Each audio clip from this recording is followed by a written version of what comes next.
welcome all. Thank you so much for joining us. I hope everyone can hear and see.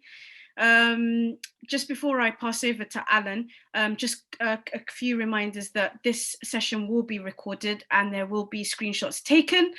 So if you don't want to be on camera, please take your camera off, because I can't guarantee that you won't be in the shot. But yeah, just a heads up. But over to you, Alan, and thank you everyone for joining. Thank you, Aisha. So at the start of the lockdown, the local community I'm part of put up two signs, NHS and Hope, they read, to show solidarity. We're all in this together after all. In July, a third sign went up just after the senseless murder of George Floyd and the ensuing protests. The sign was made up of three powerful words that expressed both power and justice: Black Lives Matter. This morning I woke up and I looked out, as I do on most days. My heart sank. Why, you might ask? Because while our other signs remain untouched since April, our Black Lives sign has been destroyed 6 times, and today was number 7. I mention this to remind everyone how entrenched racism in our society is. In 2020, in diverse cities like London, places that are supposedly tolerant, it's not over there, somewhere far away. It's amongst us every day. Racism, prejudice, and bias is something that many people of colour face, prepare for, and can experience daily. Later, we'll either fix a sign or make another one. You see, the struggle goes on. Black lives mattered yesterday, Black lives matter today, and Black lives will always matter. And until it's a reality, we'll continue the fight. What about the development sector? Yes, it's also culpable. Over the years, despite the endless talk to address the lack of diversity and underrepresentation in our sector, not a lot of meaningful action has followed. If we go further, the sector has also been guilty in reinforcing some of these racist and colonial attitudes and practices. These experiences are often compounded by the historical silence and apathy by people who should be allies. No to racism, decolonize our sector, slogans and tweets that have led to the memification of the racist experience for many people of culture.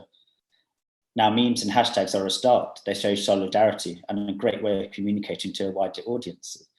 But for many people of colour I've spoken to, they want to know how it will end and when it will end. So progress has probably been slow at best, and there's a real feeling amongst those from many people of colour, some of you've heard empty rhetoric for decades, that when organisations do talk about it, the motivation is sometimes about mitigating against reputational risk, as opposed to a genuine desire to change. In 2020, there's still a lack of people of colour in roles, but especially in key decision-making roles. In essence, the senior roles. You walk into most NGOs in our sector in the UK, and you won't find an accurate representation of the communities they were set up to serve and partner with. So will people of colour be represented or continue to be sidelined in key decision-making? Will racist tropes of aggressive and intimidating continue when a different point of view is expressed? Will passion be labelled as angry?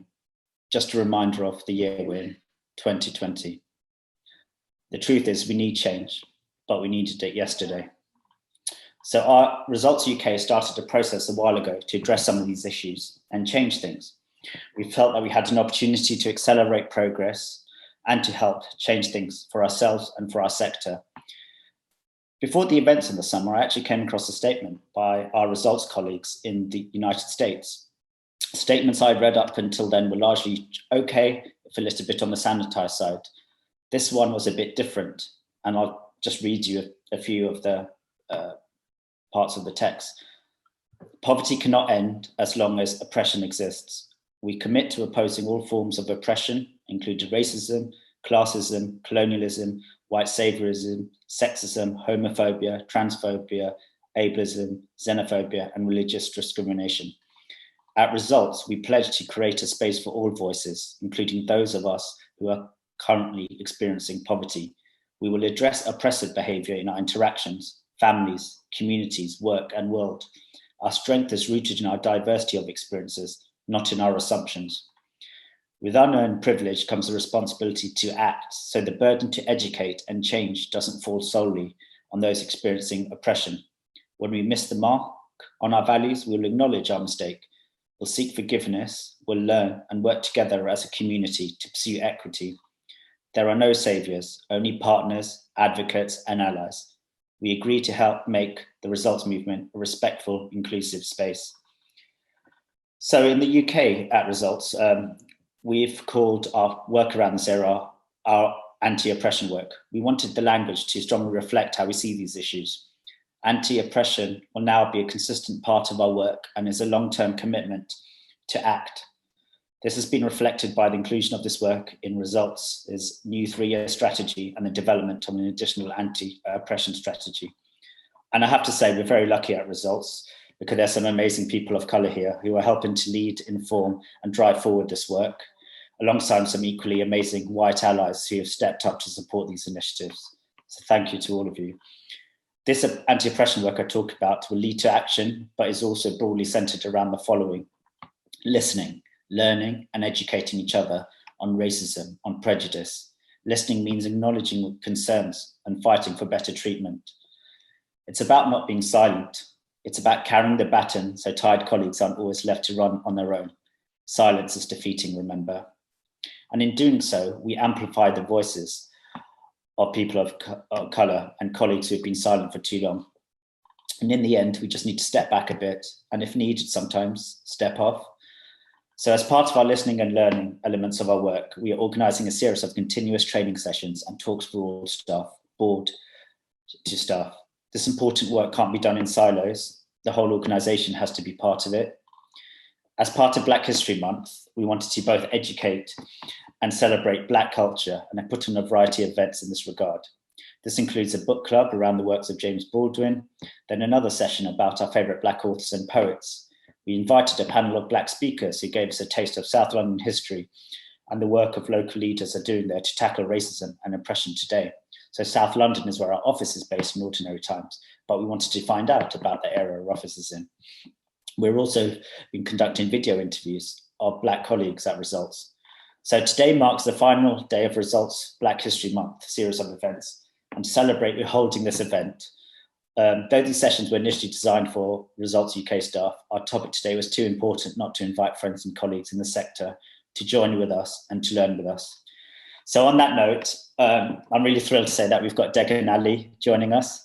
A bit about Degan. Degan's has over 20 years experience in the international development sector and is the Executive Director of Adeso, an African development and humanitarian NGO that changes the way people think about and deliver aid in Africa.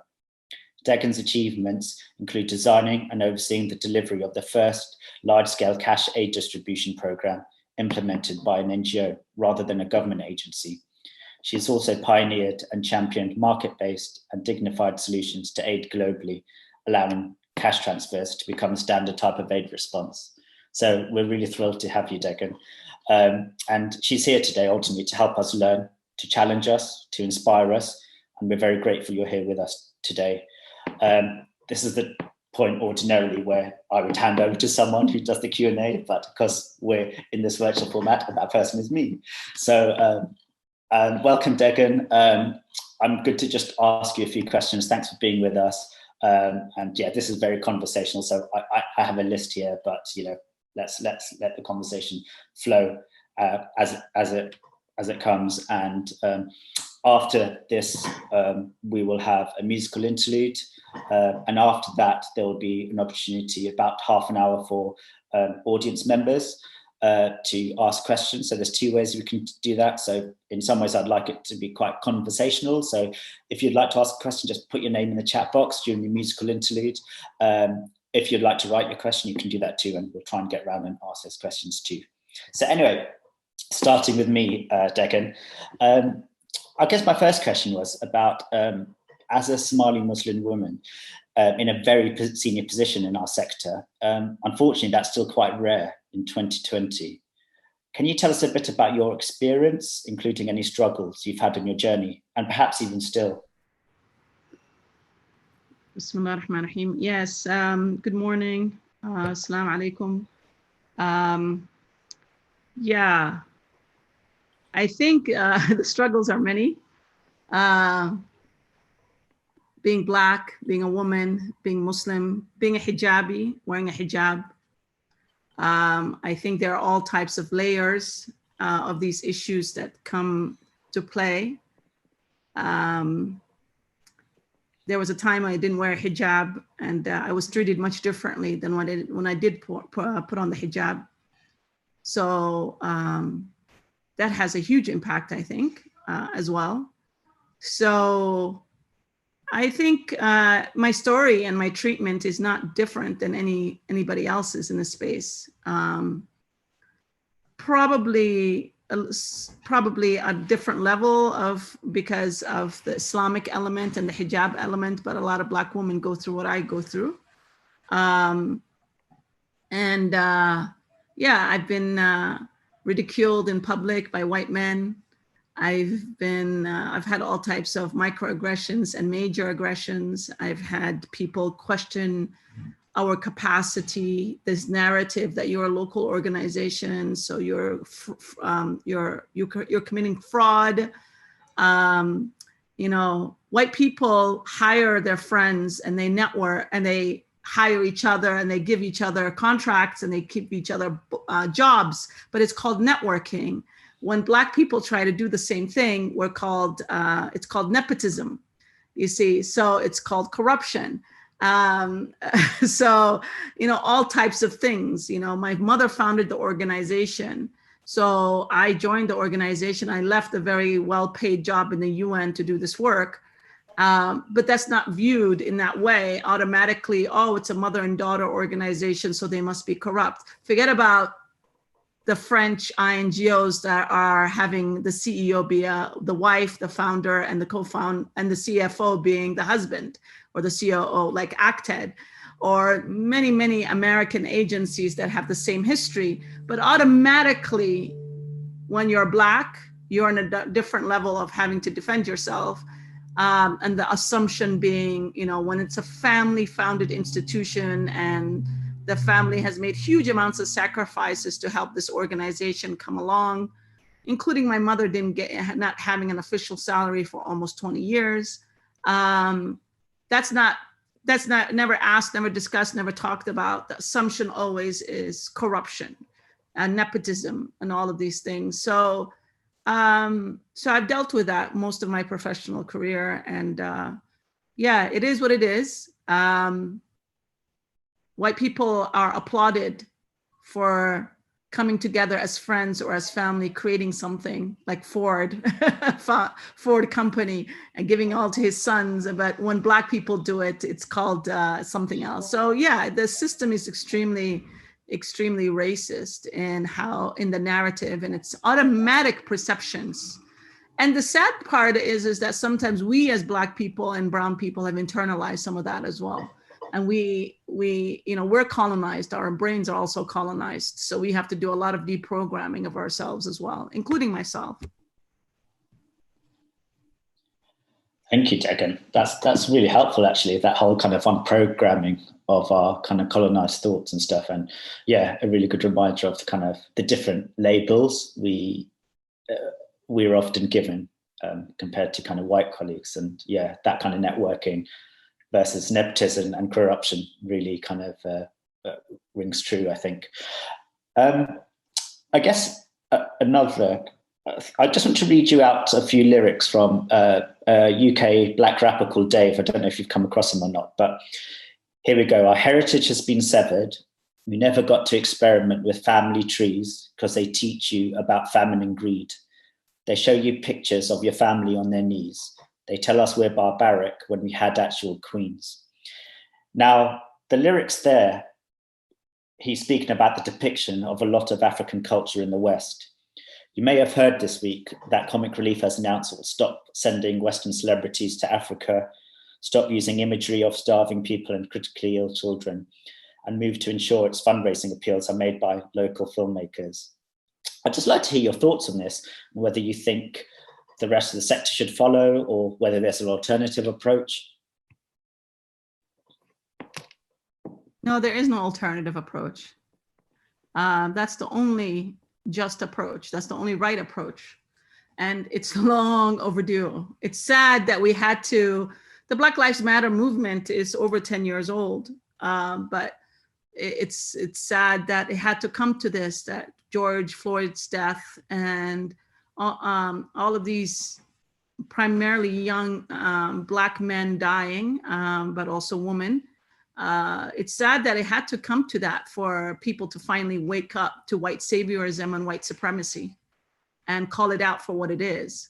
I've been talking about it for 20 plus years in this sector, and I've been blacklisted for saying what I said. Last year, just last year, there was a Devix article where I talked about my experiences with racism in the aid sector. And that article had major ripple effects in Somalia with some white male donors basically calling me out and being extremely defensive in public in meetings. And one even saying we will never fund her as long as, we will never fund any group of organizations as long as Degan and Adeso is part of it. So white supremacy is very much real and very much present and alive. And the issue of imagery and the narrative about Africa is so destructive. It is so destructive. And it's just, this is a great example of dehumanization and how money is more important than people's dignity. Why do people use these imagery? Because it appeals to white guilt. It appeals to, well, let's just say primarily white, but also just generally everybody's guilt and feeling. This tugs at your heart when you have any pictures with children. But we have also conditioned the public to think this way. We don't, you know, we think that the public cannot be unconditioned. I've had this conversation with a CEO of a very large UK-based INGO about this issue of imagery. And he was telling me there have been clear results shown, because I asked him very frankly, I said, why don't you have pictures of the collective? Why is it one single child always? Why don't you have a picture of the collective of community, showing strength, showing community? And he said, the studies are very clear. When you have one child alone, as opposed to when you have two children, your fundraising goals, the numbers diminish by 50%. Yeah. And so, so those are really hard numbers for a big INGO to grapple with.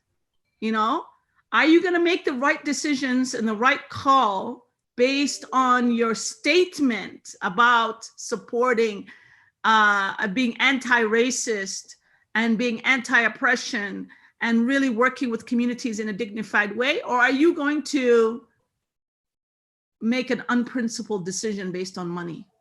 It's a very difficult, for me, it's very easy. I always choose the more principled decisions and that's why I've been speaking out and getting blacklisted for 20 plus years. But not everybody's thinking the way I am. If you're a multi-billion-dollar agency, are you willing to lose billions and become a couple $100 million agency? Those are really the crux of this issue here. Are people going to make decisions based on money, or are they going to make decisions on real solidarity, allyship, and being genuinely anti-racist in every single thing they do, from imagery to how they work and operate, to their partnership models, just everything in their business model is going to be very much threatening that money. So which one is the priority? That's ultimately what it all comes down to. It's all about dollars in the end.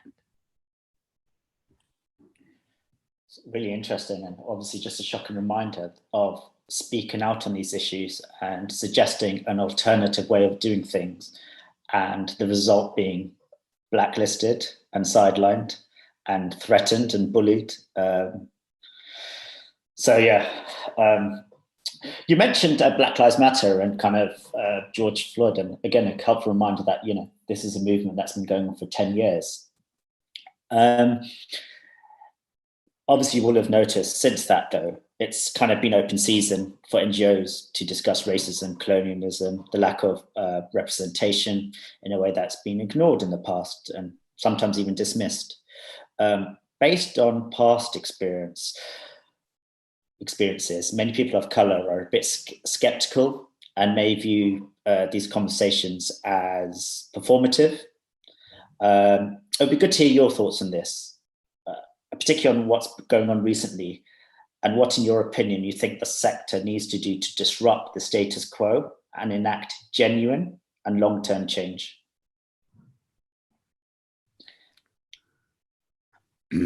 Yeah, I think that much of it is rhetoric.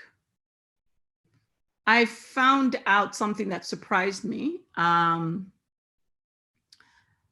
have come to the conclusion that international organizations desperately need help when they are genuine, and they definitely, there are many, many genuine CEOs, many genuine organizations that want to do the right thing. Some of,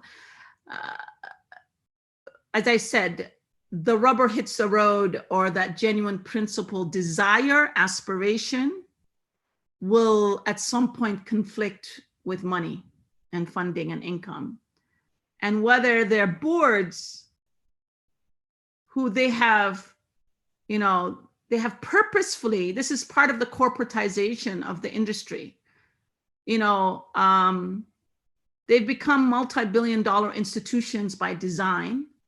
And in an effort to corporatize, to professionalize, to create all of this, you know, systems of transparency to help them fundraise more and more, what have they done? They have filled up their boards with white male corporates, people from the corporate private sector. And what do those people think? Those people believe, it's in their DNA, it's part of their ethos, their value systems, that growth is healthy, growth is the aspiration. The bigger you are, the more market share you have, the more income you have. That's my success as a board member. That's my success as a CEO. Those are the kinds of people that are filled in these boards. So sometimes you have a genuine CEO who wants to do the right thing, but is coming against a board that, you know, sometimes you've created your own nightmare, you know, the institution has created these situations. So that has come, that has led me to believe that the struggle, internal struggles that many of these agencies have is probably a long process. It's not going to be in 6 months. It's not going to be in a year. It's probably going to be somewhere between 3 years to 5 years, realistically. They need to really work in diversifying their board leadership. They really need to work in diversifying their senior leadership in the staff. They really need to do, you know, because you can be a CEO, but if you don't have a team that's your allies, that has the same value, that has the same metrics of success, not being around money, but around dignity, around allyship, then you're just you're not gonna really make that major pivot as an institution. And so there's a lot of internal work that many of these organizations need to go through. But I do believe that there is a minority that is genuine, that really wants to do the right thing. I guess the proof is in the pudding, as they said. We'll see the results in the next few years in this process. But our responsibility, and this is why I'm everywhere now, is because I want to continue putting, you know, what is it? What do they say? You know, I will want to put fire under their feet. We cannot let this issue die out. It cannot become a trendy, hot thing that just dies a natural death. We cannot let it die. And that is our responsibility, to write about it, to talk about it, to tweet about it, to be pushing it out on social media every opportunity that we get.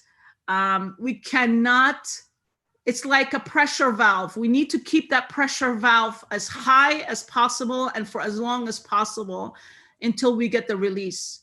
And I see our responsibility being that pressure. So for me, that's a responsibility.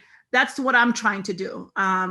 maybe people will get sick of me being everywhere, but I don't really care because I feel like I have a responsibility. At some point, to be honest with you, when all of this came in March, April, people were asking me on social media to talk about it. And I was a bit sick of it, to be honest with you. I've been talking about it for 20 years and nobody listened. And all of a sudden, everybody wanted to hear my views on racism. I mean, come on, especially white people.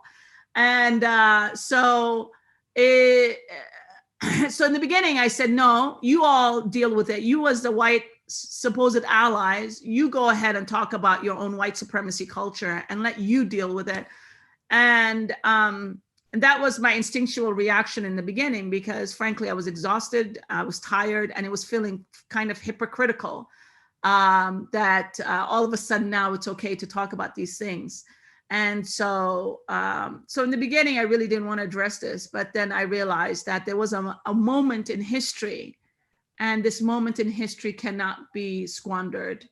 And we need to really just use that moment very, very, capitalize it on it well.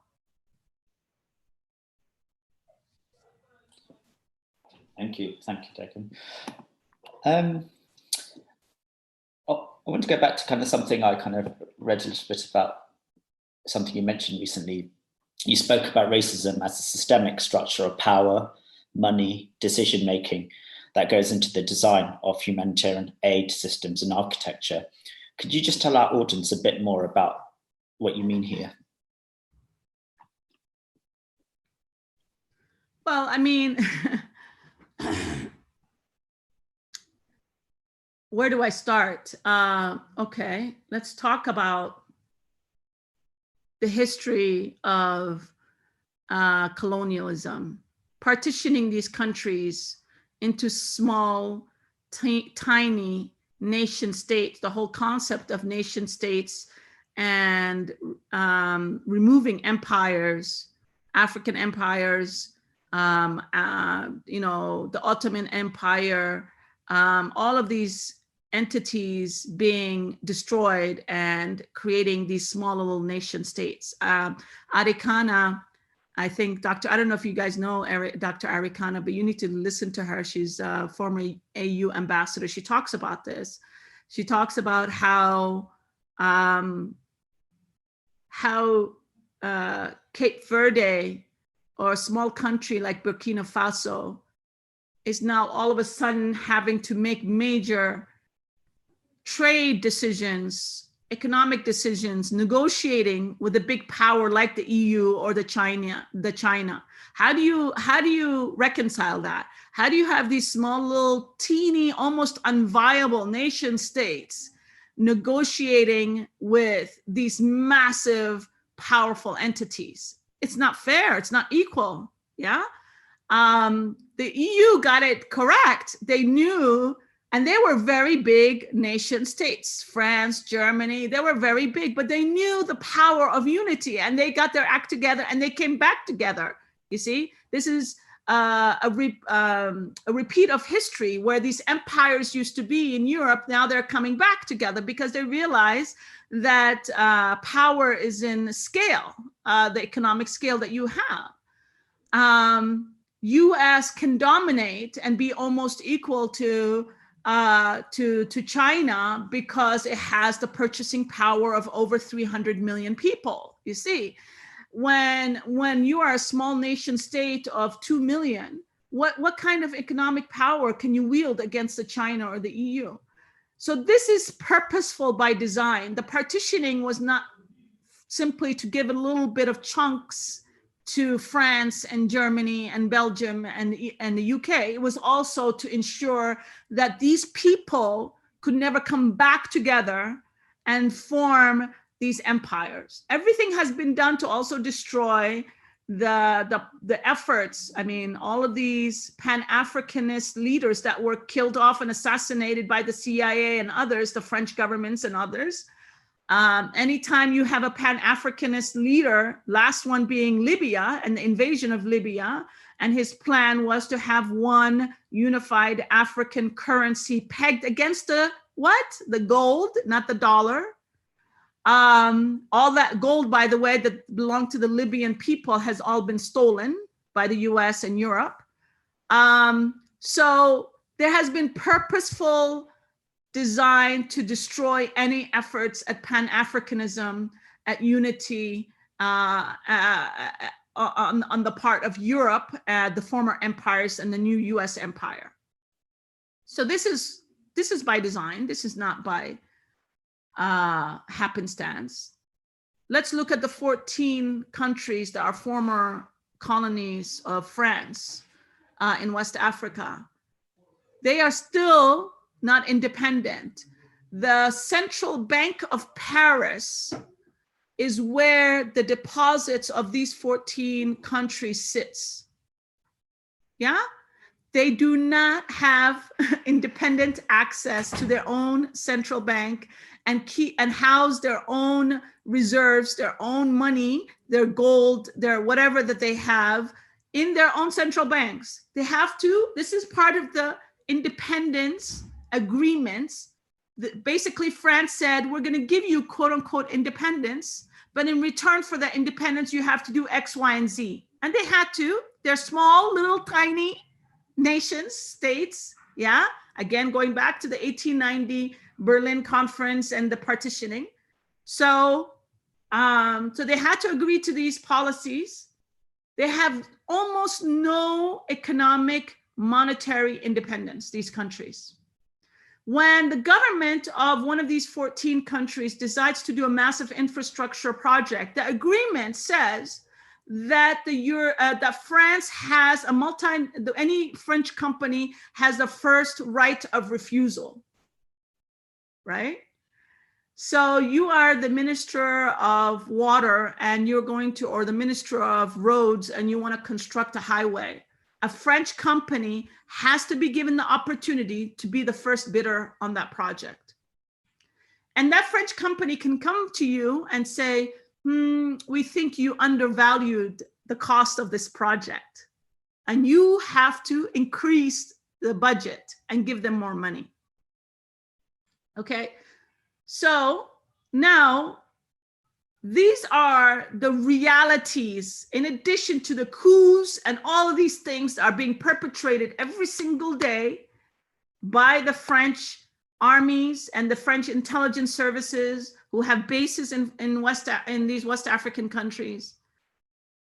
This is part of the process, and the indebtedness and the World Bank and these Bretton Woods institutions and the IMF and all of these things are part and parcel of the system to ensure that these countries never truly develop. Yeah? And that they were always at the mercy of aid, at the mercy of the system. A recent article that I read was, and I talked about it a lot in different panels and events, is how EU companies are coming to Burkina Faso, dumping basically milk that will never meet the standards of the EU. They could never sell this milk in the EU. And they're dumping it in Burkina Faso. And in the process, they're destroying what? Local milk traders. They're pushing them out of the market, and they're having negative impact on the health and well-being of young children in this country. Now, what is going to be the response of the EU and the INGOs in the EU, the French, the German INGOs? Are they going to advocate and publicly condemn this practice and say, you are violating your own human rights and all these charters that the EU has signed off to by allowing this to happen in Burkina Faso? No, they don't do that. They get paid. The EU will then, at some point, and I'm sure it's happened already and will continue to happen, fund a UN agency and some European INGOs to do food security projects in Burkina Faso. Yeah. So this is the ultimate irony and the ultimate complicity of the aid system. This is not by happenstance. This is by design. We are not underdeveloped. Our manufacturing sector is, our manufacturing sector is not able to be developed. we are just seen as a source of extraction of raw materials, because that is where we need to be as Africa, as a continent, in order to continue to take advantage of our resources and our countries and our, our ability to just be a source of raw materials. The EU and the Americans, and none of us want us to develop to be able to manufacture final products and not just be a source of raw materials. And no country in the history has developed and become a developed nation without manufacturing. It has never happened. And that's where we are. We are here because we have weak, corrupt politicians who are incentivized to stay in power. The strong politicians that are anti these policies are always assassinated or just die by, die in these accidents that nobody knows about. This is what keeps happening to the continent. And this is what I keep talking about when I say it's done by design. Thanks, Degan. Yeah, lots of information there, lots of challenges, and insights on how it's all formed and how it plays out. So thank you. Degan. And this is, by the way, not unique to France. This is also part of the British former empire and the whole Commonwealth system and all of that. We can write, there have been books written about this, by the way. I'm not an academic, I'm not an expert in this field, but what always shocks me and just is how ignorant I was, and most people in the aid sector are, about this history and how it's impacting our lives today. History is impacting us as we speak, and none of us know this history, and we cannot continue to say we're anti-oppression, we're about justice, unless you actually learn the history of ensuring that this oppression continues to today. I'm glad you followed up there, because I was like, yeah, let us have it too in Britain. So, Degan, I'm going to give the audience an opportunity a bit later to kind of send some questions and kind of ask you some questions. But kind of just one more here, just to end this session. There'll be plenty of people of colour on this call, and some of them might not be able to envision themselves in senior positions, or at the forefront of decision making in the third sector. Could you give us, those people, some advice? And that's an open question, so over to you. For people of color? Yeah, just people who just can't envision themselves being in positions like you or at the forefront of decision making. So in 2020, as I mentioned, in a lot of our NGOs, that they're just not there. And you have the kind of those tropes of angry and aggressive and or you mentioned networking and getting other people in those positions, and it's a real problem. And sometimes there's a bit of hopelessness. These people have all the right skills, the correct skills, the right CVs, they've done everything, but we use the word left behind quite a lot in our sector. It's an area where we are. So just what would you do to kind of encourage them or give any advice?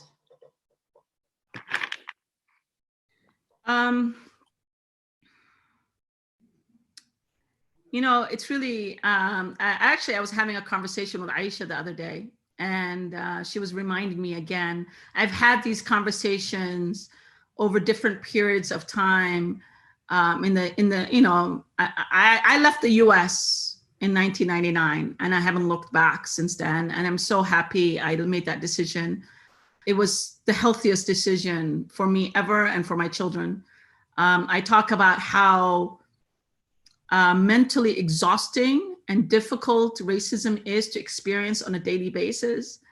And I remember not being able to differentiate people's humanity and racism, or inhumanity and racism. I would automatically assume a white person treats me a certain way, because they're racist, not knowing or maybe they just had a bad day. Maybe she's going through a divorce. Maybe her child did something terrible.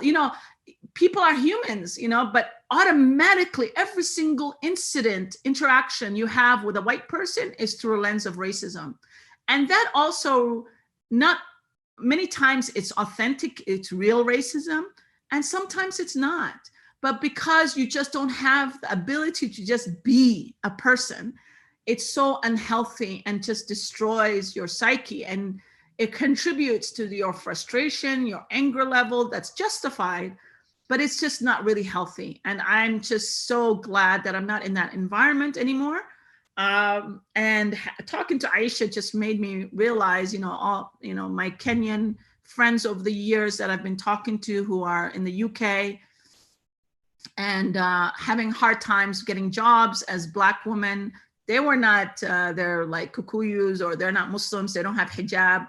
Aisha's struggle as a hijabi Somali. And so it's very much real. And it's something that I'm not sure really how to, first of all, number one, as people of color in senior positions, we have a responsibility to bring up the youth, up the ranks. You have a responsibility. You didn't get where you are on your own. You got it through help from people. And you need to honor that responsibility and help the youth. Every single one of us has a responsibility to do that. And you, as Alan, need to make sure that every single opportunity you get, that you bring in young interns, pay them fairly. No more unpaid internships. Unpaid internships are the gateway to ensuring that you only get white people, because it's only white people of certain class. By the way, elitists, there are poor white people who can't afford unpaid internships as well. But you ensure that you get middle, upper class, elite white people into your system. Yeah. So the first thing you must do as an institution is start paying people as interns, and then having affirmative action in place and saying, I'm going to make sure that these internships, I remember having a conversations with MSF in Berlin one year when they invited me. And as soon as I spoke at this event, I had a wave of Black and brown people coming to me, talking to me about how difficult it was as people of color in Europe who have graduated from the same institutions as white people and cannot find jobs, cannot even get internships, forget about a proper job that's paid, and how all their white classmates already have jobs. The system is extremely racist. So my challenge to MSF at that time was, why don't you create paid internships for the people that you're claiming to serve? You're in Zimbabwe. When you have a Zimbabwean immigrant in Berlin, create internship opportunities for them and let them come in through the system from that way as well. It's unconscionable. It's just ridiculous that we have to talk about this at this day and age, some very basic things like this, practices like this. My second piece of advice is stay true, stay genuine. Yeah. Don't let the system corrupt you. Don't become complicit. Don't become compromised. Yeah. Because once you get to a position of power and authority, we expect you to make the changes that are needed. My third piece of advice is that if you're young and you're not going to break it, get into the system. And I know this is not an easy one for many young people, but if it's very difficult, and I've seen how difficult and racist it is to get jobs in the UK, I would suggest, if you have the option, if you're like first generation Pakistani or you're first generation Somali, go and work in Somalia and try to get into the system from there. If you have that option available to you. Many don't, of course, but if you have family that you can stay with and you can go back, I guess you might not consider it home, but your parents' home. And if you want to come into the aid sector, that's also one piece of advice. And even local organizations, I would actually recommend almost everybody to start working with local organizations as your port of entry And we need to change the narrative and stop having the UN as being our aspiration, where everybody wants to go. Everybody sees the UN as the gold star and the INGOs as platinum, and local NGOs maybe at bronze or maybe not even on the scale. I would just say that if you're white, I would encourage you to go to a local organization in the global south as your first port of entry, and not to an INGO and not to a UN agency. I really highly encourage that, because it does definitely change your perception, and it will inform your thinking as you go through the sector over time. But I would just like to say I completely sympathize. I know how hard it was, because my first real experience with racism in the sector, not in the US. In the US, it's been that way since I was a child. But when I came here in 1999, job hunting, I remember sitting with the resident coordinator of the UN. Again, I was brainwashed thinking the UN was the gold or the platinum that I should be reaching for. And I sat down with job hunting, knocking on all doors. And I was sitting with the resident coordinator at the time, who's the most senior person at the UN system in country. And I was telling him I'm job hunting. I came from the US, I'm diaspora. I have all these skills that you would think that they would jump on, being both local, but also quote unquote international. But he was just saying, oh, I'm sorry, it's going to be really hard unless you want a national position. I said, what is a national? I didn't know then about the different salary scales. And he's like, oh, it's a different salary scale. And, you would, I said, wait a minute. I just came from the US. I'm an American citizen. I went to American schools. Why would I get a lower salary than you? And he was like, well, that's how it works. We don't hire Somalis to work in Somalia as internationals. It's not allowed. I said, is that a rule? I've never heard of that. And he was like, yeah, it's kind of a rule. Later, I found out it's not a rule. It's just practice that they have, because they have this idea that if you're Somali, you're not objective, you're not neutral, you're not impartial in your own country, so you can't work there. It's the most asinine, racist thing I've ever heard of. And as I was sitting there, I pulled out my CV in my leather case, and it had the logo of my undergraduate. And when he saw that logo, he's like, you went Trinity College in Connecticut in the US? And I was like, yeah. He's like, he couldn't believe it. So he didn't know if he should ask me, did you go to Trinity, or someone went to Trinity? I know that he's going through his head. He probably couldn't believe it. And I said, yes, I went to Trinity College. And he's like, oh, that's my alma mater. That's where I went. And I was like, oh, okay, it's interesting. We went to the same school. We have the same pedigree, but somehow I deserve less than you do.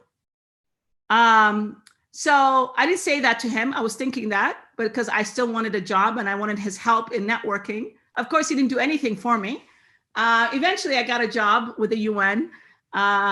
Immediately regretted it and wanted to get the hell out. And I eventually did after a year and a half. But my point is, what you're running away from in the UK, you will experience just as much in your country. And it's going to be even more painful when you experience it in your country, because this is your people, this is your country.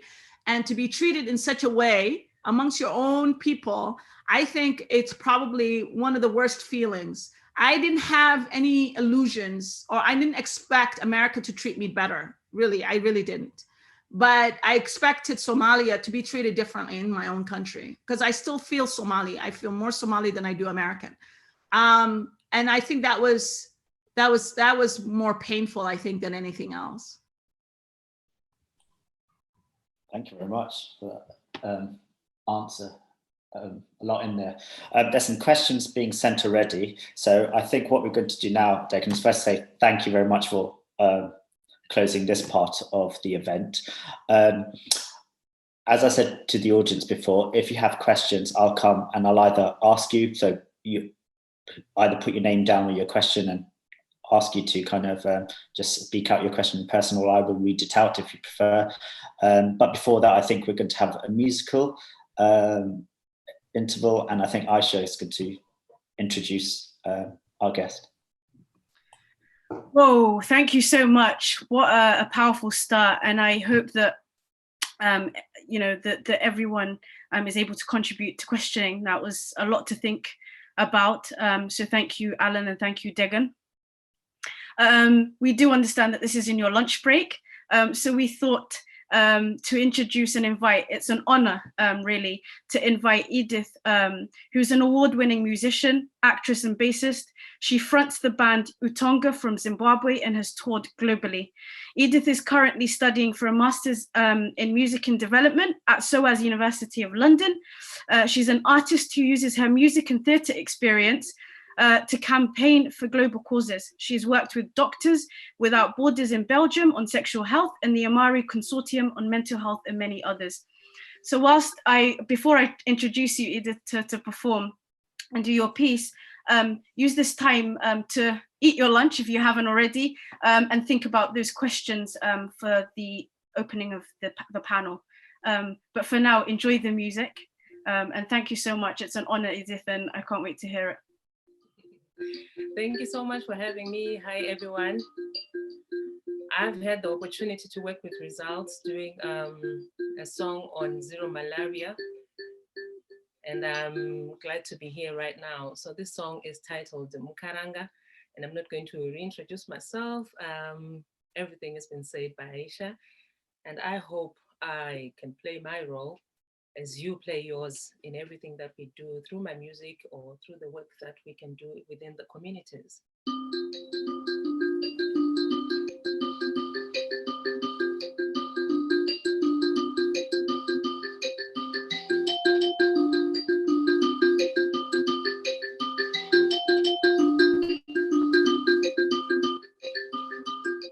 Karanga iwe, karanga iwe, karanga iwe.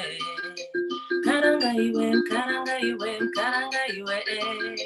Ay, ay, ay, karanga. Ay, ay, ay, karanga. Karanga iwe, karanga iwe, karanga iwe. Karanga iwe, karanga iwe, karanga iwe. Ay, ay, ay, karanga. Ay, ay, ay, karanga.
Yeah.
iko kufanda kudaini kwangu sare moyo iko kufanda kudaini kwangu sare moyo bana machondo basiye nani dawa kuyenda bana machondo basiye nani dawa kuyenda yerende ahe ahe dawa kuyenda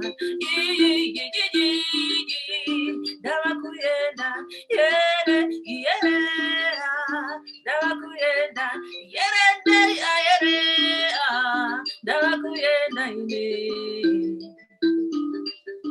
dawa kuyenda dawa kuyenda bana bacho abachamboterera madzimbuya kushaya mutemo wayo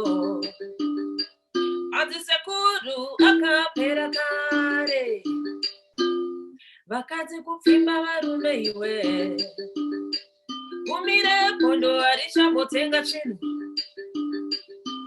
iye vakomana tererai imi vanhukane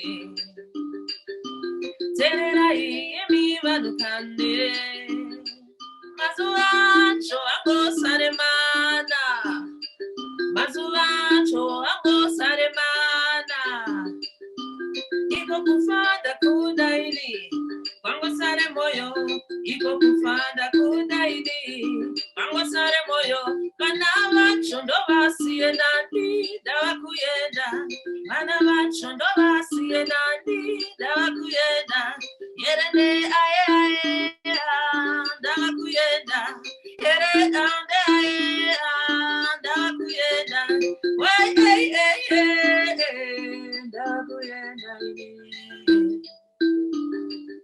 dawa kuyenda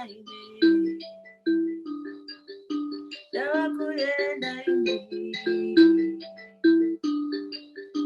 dawa kuyenda dawa kuyenda Aisha dawa kuyenda. Thank you very much. Dawa kuyenda.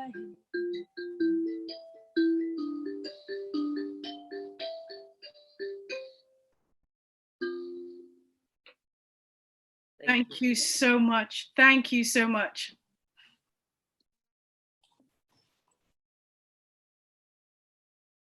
That was amazing. Thank you very much, Edith. Thanks so much for joining us. Really appreciate it. So we've been collecting a few questions and we've got around half an hour, maybe a bit less now. So I'll try and answer as many as I can and group where I can.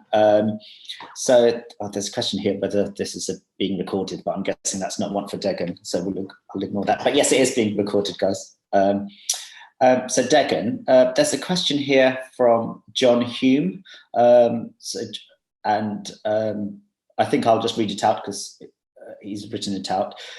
So Degan, you talked about indebtedness being by design and not by accident. Are NGOs therefore complicit in this indebtedness by design, or is it ignorance or willful ignorance? Let me know if you want me to repeat that. This is about complicity of the NGOs. I think the average person in the aid sector doesn't know, but I definitely think that the CEOs and the senior leadership team, when you've been in the business for 10 years, 15, 20 years, you know this. So I definitely think it's not an accident, it's willful complicity. As I said, money is a massive motivator. Yeah, it's a massive, massive motivator, and that has significantly contributed to this idea of, and I think in some ways, you know, they genuinely believe in their mission and they believe in their mandate and they think that they're doing genuinely great work. But I think they also know that they are functioning within a global political economy that is very oppressive. So I don't think you can say We don't know why Syria conflict hasn't been resolved after 7-8 years of people dying. Everybody knows it's because of the Security Council veto power issue and the fact that only 5 countries have veto power and can't resolve these long crises like Yemen, like Syria, or the Congo. We know that structure and that system exists. And when you try to tell these international organizations, like during the World Humanitarian Summit, you know, it was our advocacy that brought to bear this issue of localization, which is a pejorative term. I'd like to call it decolonizing the aid system. And we also talked heavily about UN Security Council reform and veto power. It was always sanitized from the reports. It was never picked up. Why? Who was the Secretariat for the World Humanitarian Summit? The UN itself.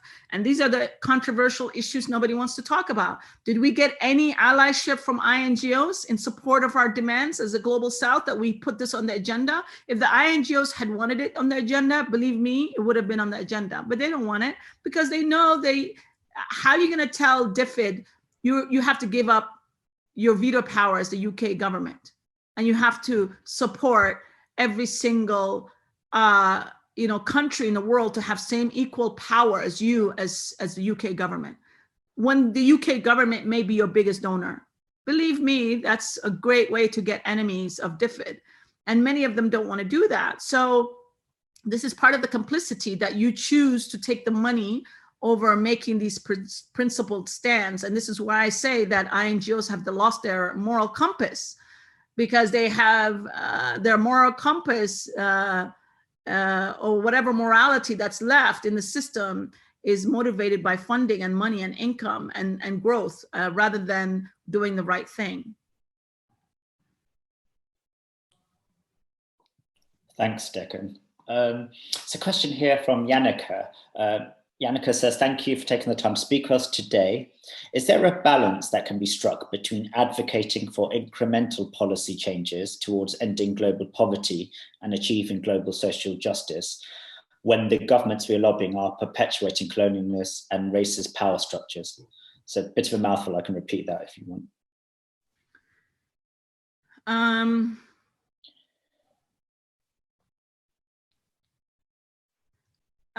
I mean, this is what I was talking about. I think it's very difficult to be,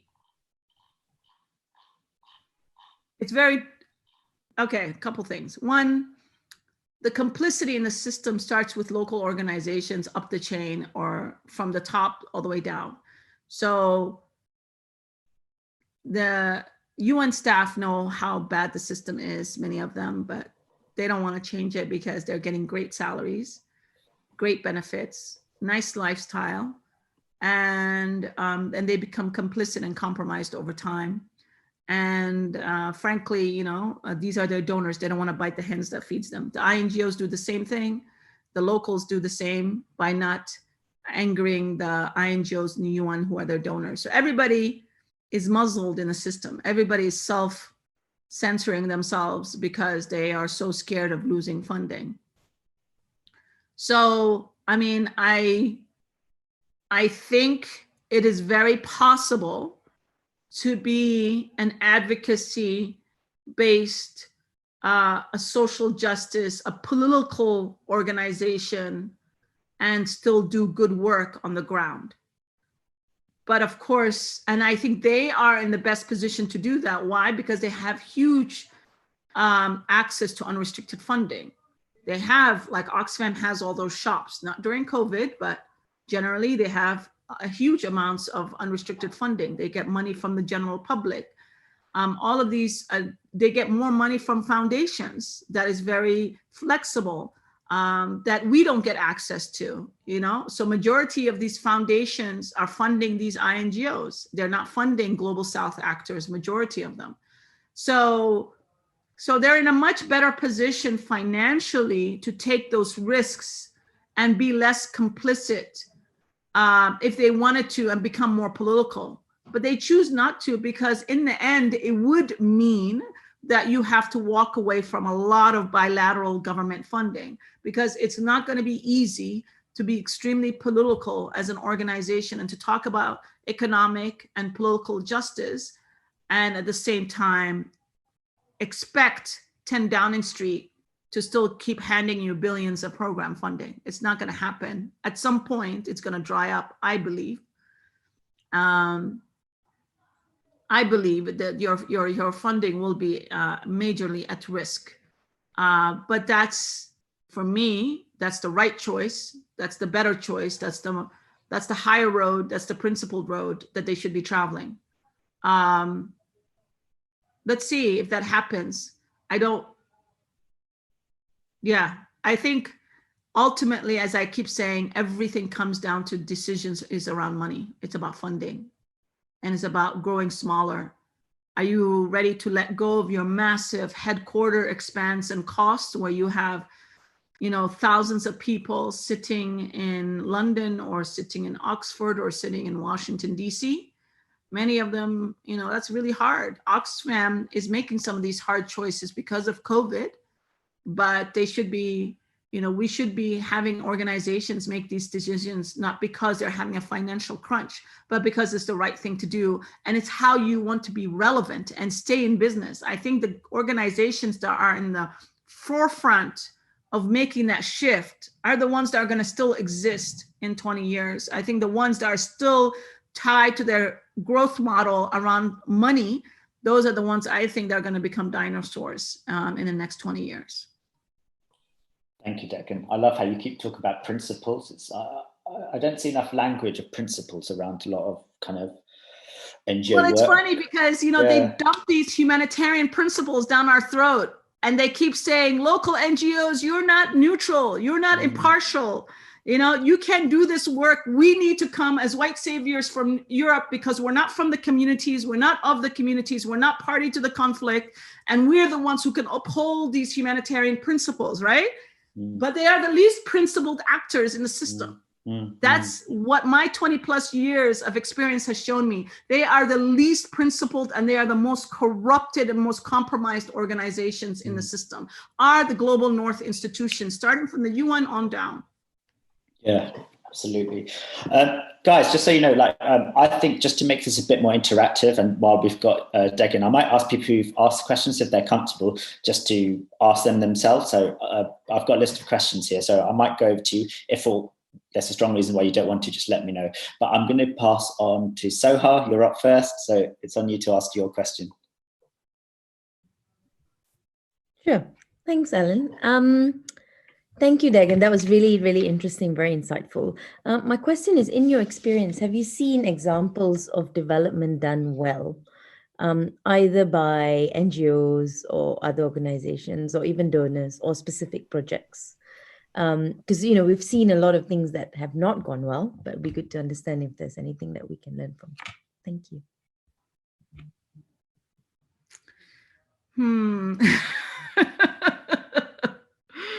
I would love to give you a long list. I have almost none. The caveat, or let me preface this by saying, I have been deeply involved in Somalia in the past 20 plus years. I can speak very confidently about Somalia and probably northern Kenya, since we've been operating there for about 10 years now. And a little bit on South Sudan. We went in there for a little bit working in South Sudan, and we came out after only a few years of working in South Sudan. So I cannot speak confidently about the whole world, the whole global South, yeah? So I can just tell you about what I've seen. And all I have seen, to be honest with you, I have seen massive, painful amounts of dependency created by the system. I have seen extraordinary amounts of waste that leads to corruption, a system that really just accepts waste very easily. Money doesn't value dollars, doesn't value things, when you hear a donor saying to you, burn the money, burn rate, Literally, that's what you're doing. You are literally burning money because your donor is holding a gun to your head saying, you need to get this money out the door as quickly as possible. And what is your response as an organization? You can't say, actually, I cannot burn $10 million in 1 month responsibly. It's not going to be a responsible kind of principled way of working. I'm not going to do that. Well, if you don't burn that money, I guarantee you that donor will be extremely unhappy because he has to send that money back to HQ. HQ will be unhappy and their budget at the end of the year will decrease because of that. So because they will say, oh, you actually didn't need in Somalia as much money as we allocated you, so next year we'll cut it. That's his biggest fear, is that his pot of money will get cut. And so I'm sorry to say, and this behavior actually contributes to this corruption that is rampant. So when they say local organizations are corrupt, local organizations are part of an ecosystem of corruption, starting with the UN agencies as the biggest corruptor. The first time someone asked for a bribe was a UN staff member. It was not a local NGO. It was a UN staff member. So this idea that they're somehow immune to corruption because they're international is actually beyond false. But the worst part of it is they contribute to an environment of corruption because of all this wastage and all of this just very unprincipled way of moving money out and trying to burn it as quickly as possible to appease the donor. There's an INGO in Somalia that had an annual budget of $120 million. When you have to spend $120 million in 1 year, do you think you're gonna work in a non-corrupt, in a principled way? There's no way. I cannot fathom Adeso being able to spend $100 million in a responsible way in 1 year. I cannot fathom how that will happen ever. In 1 year, I'm not talking about 5 years. I'm not talking about 3 years, not even 2 years, 1 year, 12 months. How does an organization responsibly spend that kind of money? But that's the kind of demands that are being made on these organizations every day. And that is the kind of aspirations that they have.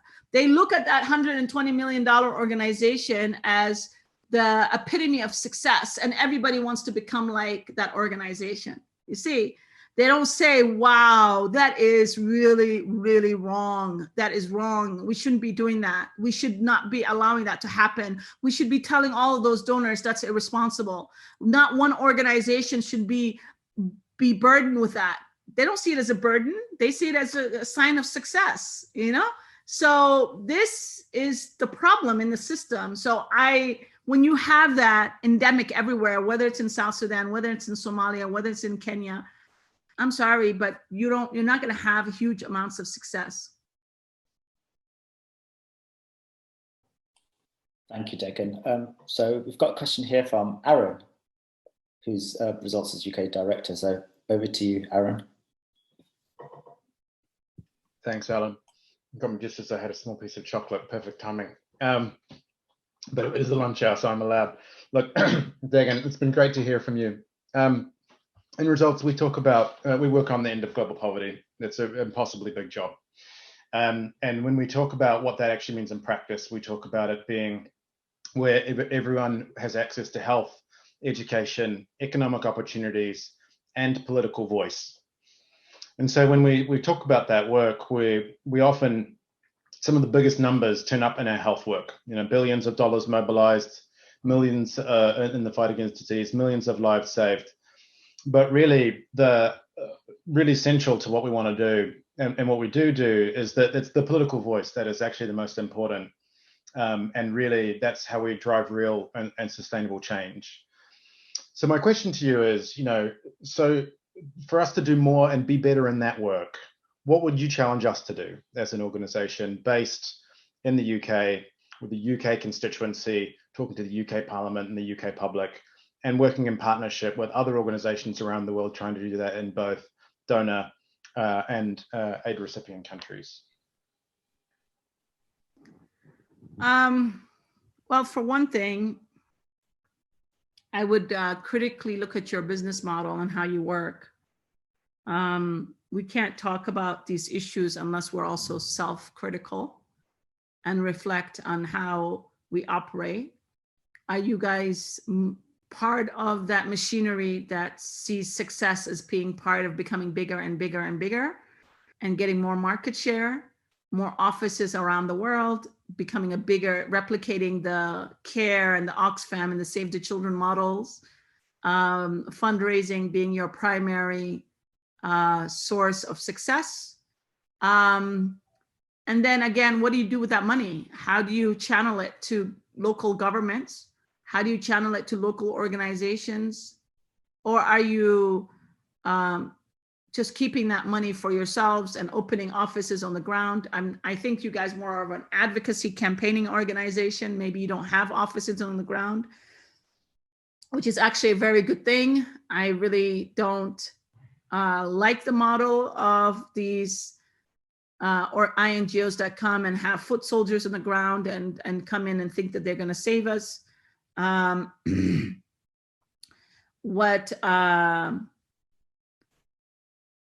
what I would say is that you guys really need to analyze your advocacy and your campaigning work from an extremely political lens and be very honest and be willing to speak truth to power. That's what I would challenge you most on. Those billions of dollars of health funding, where is it actually going? Is it having serious impact? Is it still going to those major international agencies and to the UNICEFs and to the WHOs and to the big INGOs? Or is it really going to the governments that need it? Is it going to local organizations on the ground who are running some of these health centers and running some of these clinics? Is it having any transformational impact on health outcomes in these countries? Is there a correlation between investment and impact? I would say probably not. So I would be willing to, if I'm results, you know, I have to question the system that is contributing to the continuation of poverty. If you're talking about ending poverty, you have to be willing to talk about why poverty actually exists and what is ensuring that national governments don't put in sufficient investments in their budget towards health needs, but they're financing their debt, their World Bank debt and their IMF loans. You know, these are the kinds of things that you guys need to be talking about. You guys need to be, we need to be changing language from debt relief to reparations. That's what we should be talking about. We shouldn't be talking about debt relief, and it shouldn't be a small amount. It should be complete ending of all the debt. And let's talk about reparations. How do you put money back into these countries and pay back Africa and Asia for all that has been extracted from us? So to me, that's would be a major shift in your ambitions and a more justice-based shift in your ambitions. Thank you, Degan. Tom, you had a couple, so if you want to ask one of yours. Yeah, hi Degan, and thanks for taking the time to speak to us. I've got two questions. I don't know if we've got time to cover both. I'll read them out and you can try to answer both if you can. If not, just cover one. The first one was, would you advise against white Westerners taking jobs in developing countries where they could be taking the job from a local person? I'd be interested to hear your view on that. And this is sort of like a follow-up to Soha's question, but it sounded like you were talking about an inevitable trade-off between messaging and fundraising campaigns that are respectful and tackle stereotypes, racist stereotypes, and those same campaigns being effective at raising funds or landing a message. So do you have any good examples of messages that have managed to sort of straddle that barrier?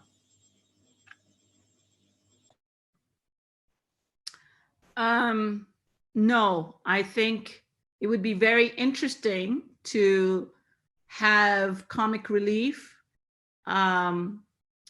do some analysis in a year or two about how their fundraising numbers have fared in light of their new policy. I have not seen such numbers, to be honest with you, before and after. I would be very interesting to see some of those from an organization, but I think that's one of the recommendations that we should be making. I also think it has to be done by everybody. It's very difficult if you're Comic Relief and you're alone and your competitors are still having your competitors in the market. They might not see them as competitors, but they still are competitors, because if you're going to give 20 pounds to Save the Children, or you're going to give 20 pounds to Comic Relief, which organization would you give? If you see those images still with Save the Children, you might be more willing to give those. So there has to be, I think if I was Comic Relief, I would work with Bond. I would be working with the charity sector in the UK to basically have a self-ban of all those kinds of imageries done across the board. Because if you're alone and the only one doing it, believe you me, maybe more funding is going to the ones who continue to perpetuate in that. So I know some organizations are also struggling with this and trying to change that. Like I know that Save the Children is also trying to ban those images, but yeah, it still has some ways to go. So I think this should be an industry thing. It shouldn't just be one organization. White people working in this sector in the global South. I don't think white people should be holding senior leadership positions in the global South, period. However, I do think that there is a benefit of white people going and working and ideally even working with the local organization to understand and become more global citizens and not be in a bubble and just be in the UK and headquarters forever. I think your perspectives and your appreciation of the issues changes dramatically from living and being with communities on the ground. And I think that just generally, I would recommend that for anybody, not people in our sector. I think people need to travel more. People need to, experience other communities, other cultures, other religions. And I don't think that kind of interaction is actually, if anything, it just improves a person. It doesn't take anything away from someone. So, but I don't think it's something that should be at a senior leadership position that is held for years and years and years. And if you currently hold such a position, you should be working very hard to transition yourself out of it as soon as possible. Thank you, Degan. So we've got one more, and then I think we're going to wrap up. So last question from Sophie. Hi, Degan, and thank you so much. Your voice is so critical, and thank you, Edith,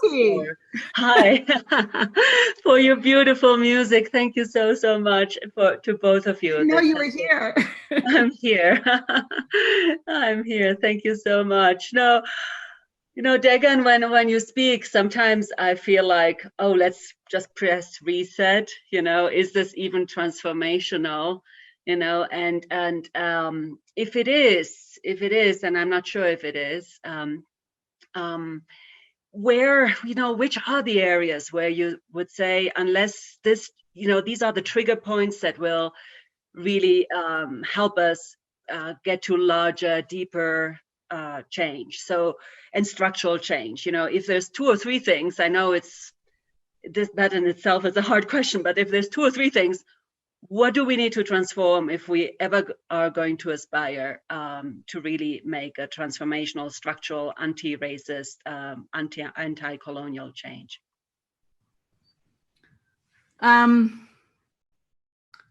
Okay, so I would have answer that question differently based on if you're talking about the system as a whole or the institution internally.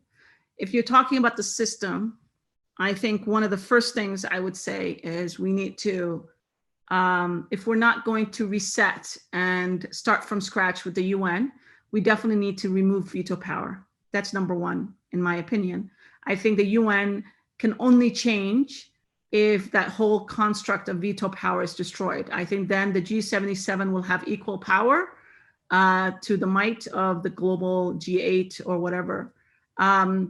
So that's one thing I would say. I would say that we need to help and figure out how to renegotiate all the Bretton Woods institutions, the IMF, the World Trade Organizations, and the World Bank. And I would start off by 100% debt cancellation and renegotiate how they function and the kinds of policies and regulations that are embedded in them. The third thing I would say at the global level is I would, if I'm a foundation, if I'm a civil society network, global North and South, I would really work hard to get the AU to number one, not take any external funding. This is one of the things that Kagame has been pushing for a lot. Gaddafi was pushing for it a lot before he was invaded and killed. So I would get the governments to really start taking their fair share of contributions to the AU so that it becomes a truly financially independent and sovereign institute that makes decisions for itself. And similarly for IGAD, I mean, all of these institutions are completely bought by the donors. And so I would start with the AU, and I would try to see how I can support the AU slowly but surely to replicate a lot of the policies that the ASEAN has done, the AHA Center has done.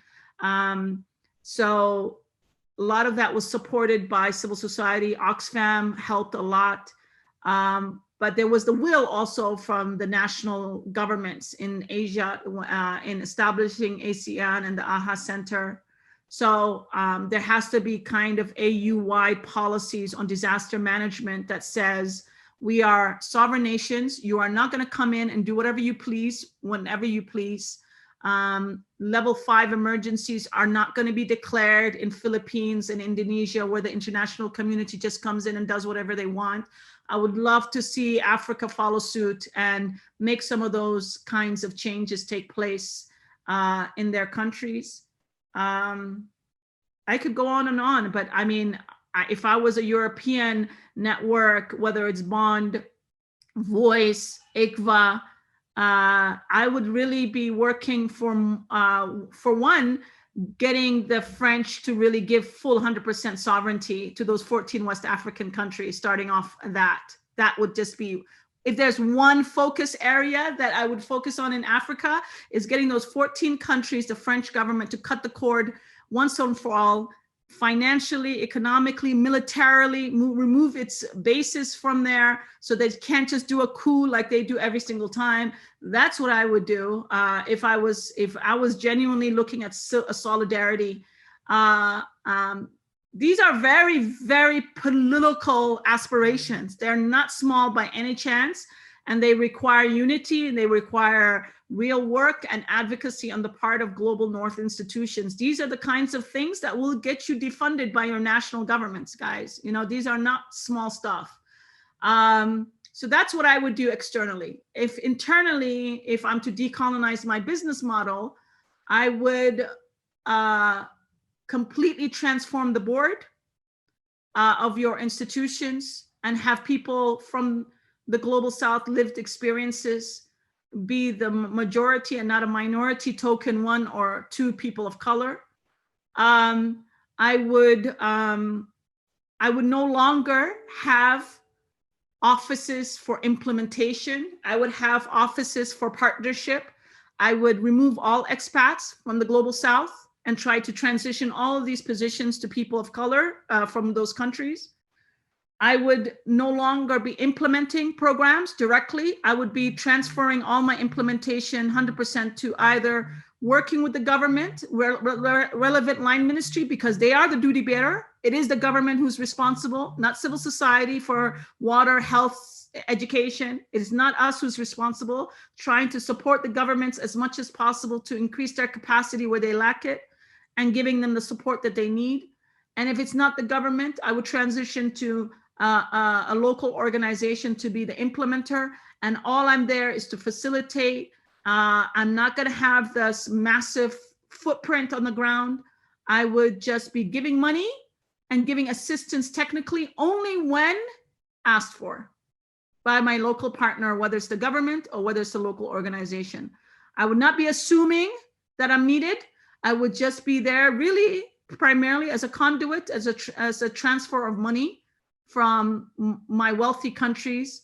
And I would see it as a form of reparations. And I would not see it as me helping you, but really doing, trying to create a system that's more just, really.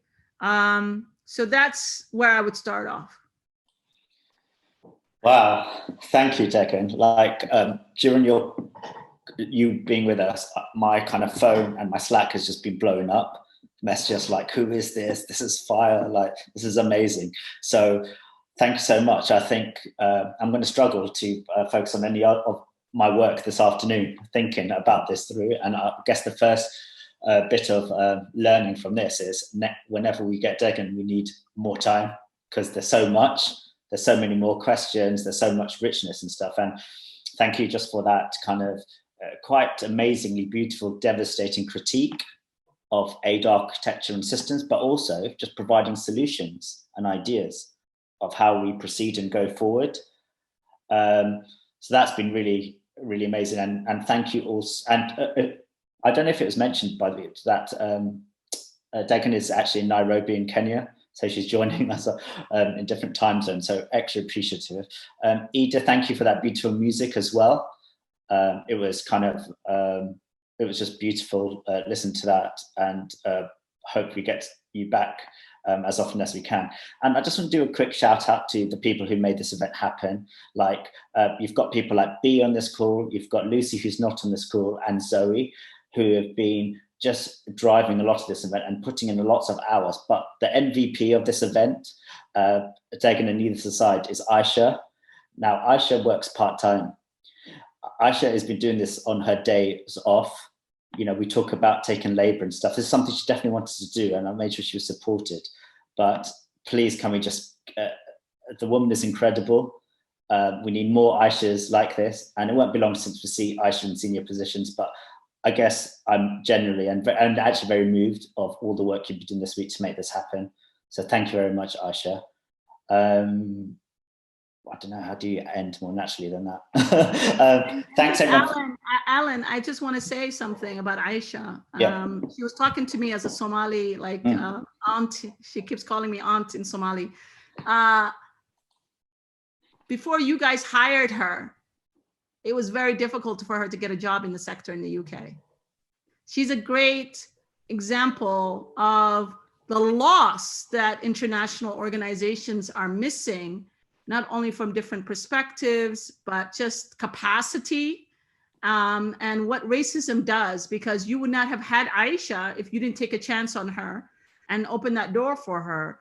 And unfortunately, many white led organizations in the sector, I won't name names, didn't open that door for her. Many interviews that she went to.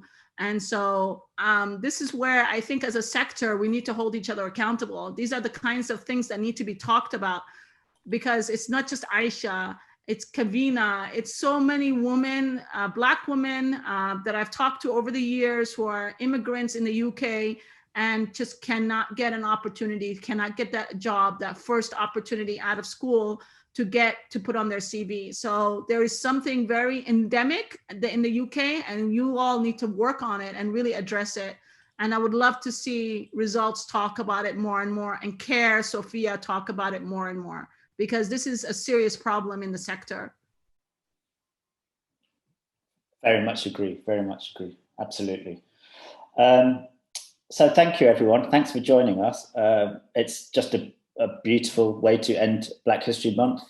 And as we said, this is just start of the journey, getting expertise and insight on this level with people like Degan, informing ourselves of kind of what African culture, music, thought is, there's a lot out there, so let's continue doing this. Have a good rest of the day. Thank you again, Degan. Thank you, Edith. Thank you, everyone. Goodbye. Thank you all. Take care.